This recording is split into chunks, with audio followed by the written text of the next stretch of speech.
Tape www.suividécole-au-sénégal.com. À École au Sénégal, c'est facile, tu n'as qu'à te connecter. Tape École au Sénégal, les leçons sont beaucoup plus détaillées. Chers élèves, vous voici en face de vous pour une nouvelle fois. Aujourd'hui, je vais vous présenter un chapitre de physique sur oscillation mécanique libre. Ce chapitre-là est logé dans le programme de terminale. Sur oscillation mécanique libre, c'est un chapitre du programme de terminale. Donc, vous l'avez sans doute fait avec votre professeur. Aujourd'hui, je vais vous présenter un exercice classique. Donc, avant donc de vous présenter cet exercice-là, je vais vous rappeler ce que c'est un oscillateur. Chers élèves, un oscillateur est un corps mobile autour de sa position d'équilibre. Un oscillateur se déplace d'une position minimale à une position maximale autour d'une position d'équilibre. Donc, si vous avez un oscillateur, il va se déplacer d'une position moins XM à une position plus XM autour d'une position d'équilibre. Et il existe plusieurs types d'oscillateurs. Maintenant, si ces oscillations suivent une loi sinusoïdale du temps, cet oscillateur-là est qualifié d'harmonique. Et exemple d'oscillateur harmonique, il y a le pendule élastique, il y a le pendule pesant, il y a le pendule simple, il y a le pendule de torsion. D'accord, mais aujourd'hui, je vais me limiter uniquement à la présentation du pendule élastique. Donc, on va étudier le pendule élastique qui est constitué d'un ressort et d'une masse. Donc, je vais proposer un exercice que tout élève de terminale S doit pouvoir être en mesure de résoudre. Ça, c'est le minimum des exercices classiques. D'accord. Donc, maintenant, on va considérer un oscillateur, un pendule élastique, possédant une constante égale 40 newtons par mètre et de masse M égale à 100 grammes. Donc, notre pendule élastique est composé d'un ressort de constante de K égale 40 newtons par mètre et d'une masse M égale à 100 grammes. Donc, on va disposer ce pendule horizontalement. Donc, on va le poser sur un plan horizontal. Donc, dans une première partie, on va s'intéresser dans le cas où les forces de fondement sont nulles ou négligeables. Dans ce cas, on parle d'oscillation mécanique non amortie. Et dans un deuxième temps, on va s'intéresser aux forces de fondement. Et dans ce cas, on aura des oscillations mécaniques libres amorties. Donc, grand A, oscillation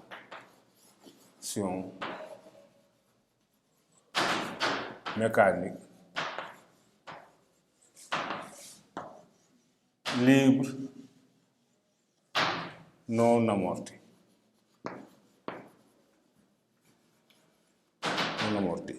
Donc, chers élèves, je vais disposer le pendule élastique sur un plan horizontal, parfaitement lisse. Donc, ça, c'est la constante de K et ça, c'est la masse. Donc, ici, on est d'abord à l'état, le pendule, la masse est au repos initialement. Maintenant, ici, cette position-là, je l'appelle la position 0. Donc, à partir de cette position initiale, je vais tirer à droite la masse M. Et à un instant T pris comme instant initial, je vais lâcher la masse. On va assister ces élèves à un mouvement d'oscillation.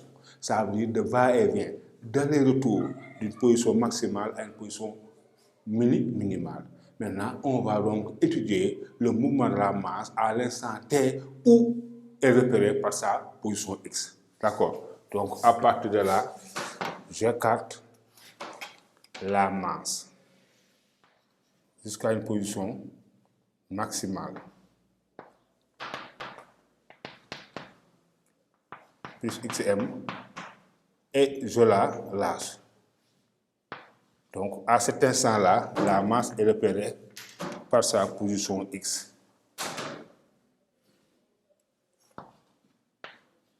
À un instant T, donc la masse est là.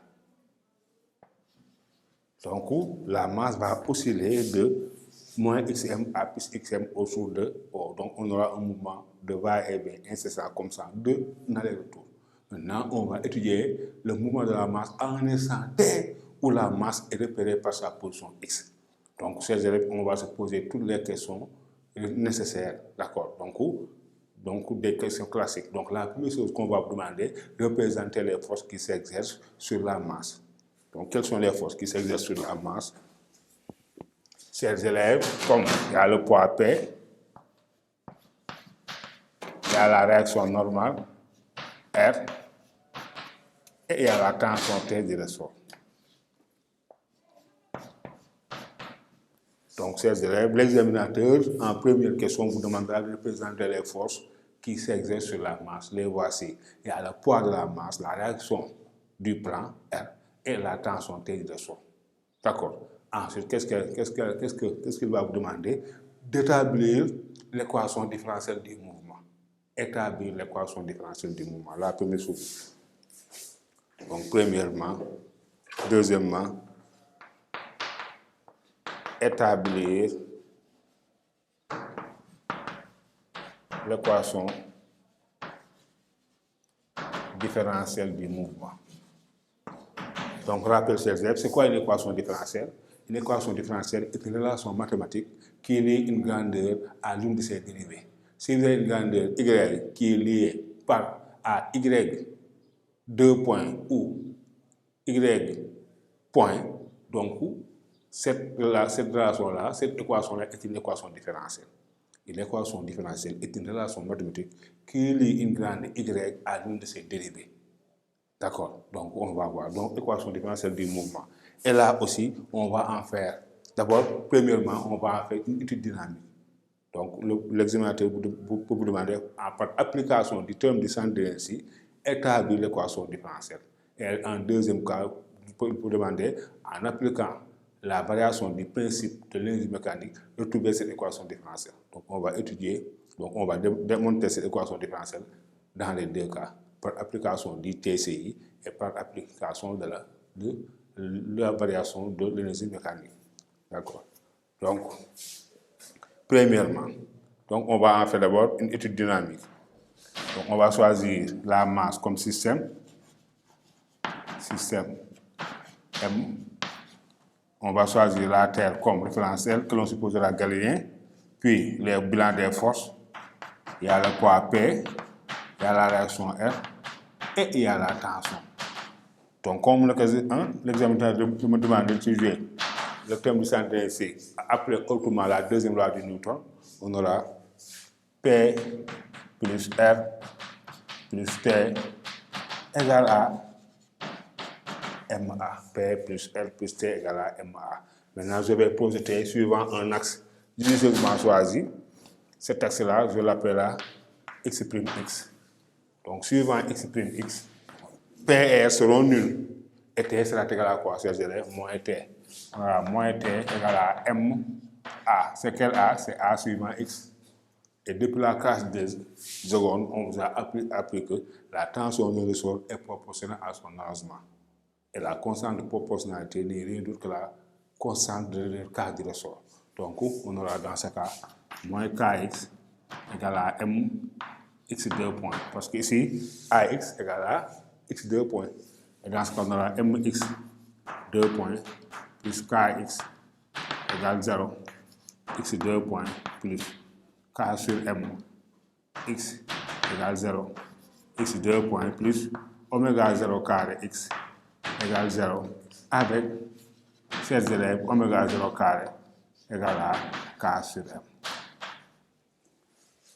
Avec oméga 0 carré égale à K sur M. Regardez, chers élèves, ici on a une relation qui lie X à X2 points. Donc c'est bien une équation différentielle. Donc X est lié à X2 points. Donc cette équation-là est une équation différentielle par définition. D'accord. Maintenant, on va voir, par exemple, si on me demande de retrouver cette équation différentielle en appliquant la variation du principe de l'énergie mécanique, donc nous allons en faire une étude énergétique. Donc, qu'est-ce qu'on sait? En l'absence de force de fondement ou bien de force non conservative, l'énergie mécanique d'un système se conserve. Et ça, c'est le cas. Donc, ici, toutes les forces-là qui agissent sur le système P, R et T sont toutes des forces conservatives. Donc, l'énergie mécanique du système se conserve. Donc, on aura dans ce cas EM égale à EC plus EP égale à une constante. On a dans ce cas EM égale à EC. EC c'est 1 demi de MV carré. Et tout le monde sait que ici, V égale à X point. D'accord, donc c'est X point carré. Plus. Ici, l'énergie potentielle, elle est élastique. Ici, au cours de son mouvement, P ne travaille pas, R ne travaille pas. C'est seulement T qui travaille. Donc l'énergie potentielle, elle n'est pas de pesanteur, elle est élastique. L'énergie potentielle élastique dans ce cas égale à 1 demi de K X carré égale à constante.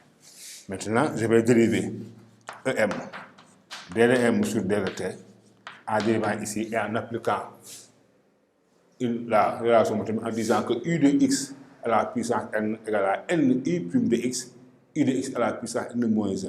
Donc on aura dans ce cas 1 demi de m fois 2 x2 point x point plus 1 demi de k de x point x égale à 0. Parce que la dérivée d'une constante est nulle.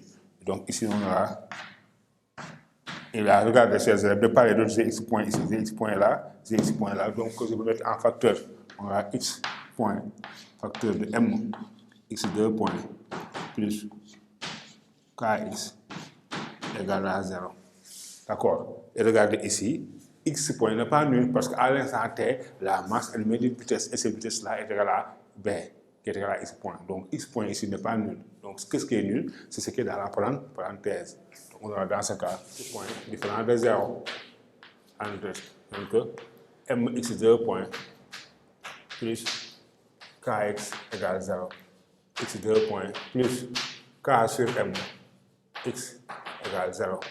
x2 point plus oméga 0 carré x égale à 0 avec oméga 0 carré égale à 40 sur m.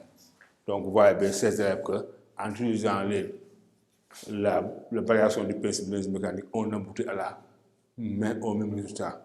D'accord, hein? Par application de la deuxième loi de Newton après le terme du cercle d'inertie, on a pu déterminer l'équation différentielle. De la même façon, en appliquant la variation du principe de l'énergie mécanique, on a aussi abouti au même résultat. D'accord? Donc vous avez, si l'examinateur ne vous impose pas la procédure, la méthode, donc vous avez le choix libre. D'accord? Donc vous allez voir la méthode qui vous est la plus accessible pour déterminer l'équation différentielle. D'accord? Mais si l'examinateur vous impose, il faut bien suivre ses conseils. OK. Maintenant, après ça, après avoir établi l'équation différentielle, qu'est-ce qu'on va vous demander? Il faut donc s'attendre à ce qu'on vous demande de déterminer la solution générale de cette équation différentielle. Pourquoi? Parce que toute solution générale, toute équation admet une équation, une solution.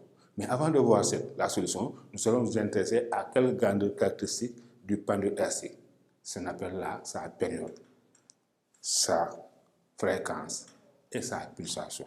D'accord? Donc on vient de voir que oméga 0 carré égale K sur M. Donc on aura oméga 0 égale racine carrée de K sur M. Là, on l'appelle la pulsation propre du mouvement. Pulsation propre du mouvement.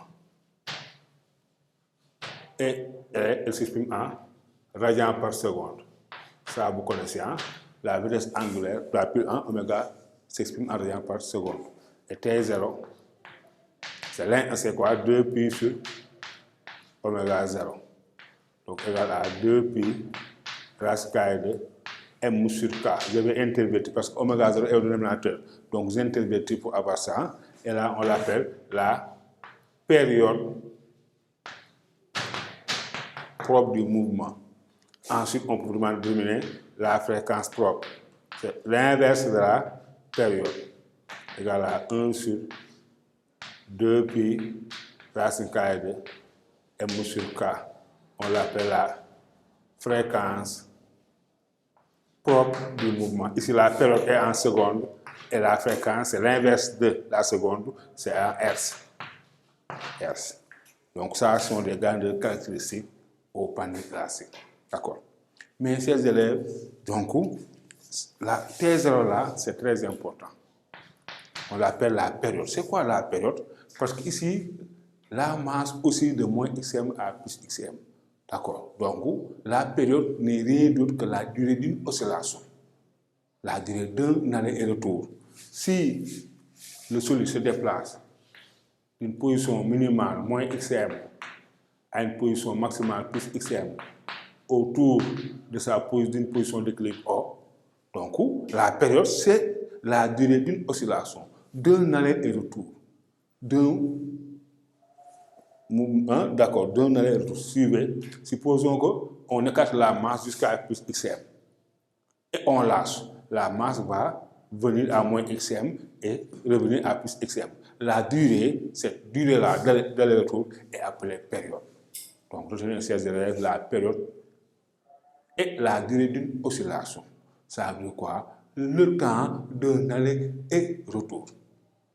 Mais mes chers élèves, cette durée-là est difficile à déterminer parce qu'elle est très courte. Ça ne fait généralement même pas une seconde. Donc, ça ne fait généralement même pas une seconde. Donc, vous voyez, donc, il est difficile donc de la chronométrer, de la déterminer à l'aide d'un chronomètre. Parce que un intervalle de temps qui ne fait pas une seconde, même pas 0,5 secondes généralement, donc il est donc fastidieux de le déterminer cet intervalle de temps. Qu'est-ce qu'il faut faire dans ce cas? Généralement, pour déterminer T0, on ne va pas mesurer la durée d'une oscillation. On mesure la durée de n oscillations correspondant à un intervalle de temps delta t. Donc, si on détermine la durée de n oscillations, 10 oscillations, 5 oscillations, 20 oscillations, on peut en déduire la durée d'une oscillation. Donc, dans ce cas, T0 va être égal à quoi? Delta de T sur n. Donc, c'est comme ça, généralement, que l'examinateur vous demande, vous propose pour déterminer T0. D'accord. Donc, l'examinateur mesure la durée de n oscillations. Supposons qu'il détermine la durée de 10 oscillations, correspondant par exemple à 20 secondes. Donc, dans ce cas, T0 va être à combien? 20 divisé par 2, ça fera 2 secondes. Donc, ça aussi, bon à savoir et c'est classique. Il est difficile de déterminer la durée d'une oscillation. Généralement, qu'est-ce qu'on fait? On détermine la durée de n oscillations correspondant à un intervalle de temps delta t. Maintenant, si cette durée est déterminée, on va déduire la durée d'une oscillation. Et dans ce cas, T0 qui correspond à la durée d'une oscillation est égal à l'intervalle de temps delta t mesuré correspondant à n oscillations. Donc T0 est égal à delta t sur n. On vous donne delta t, on vous donne n, et vous en déduisez T0. C'est bon, hein? Vous suivre d'école au Sénégal, d'accord.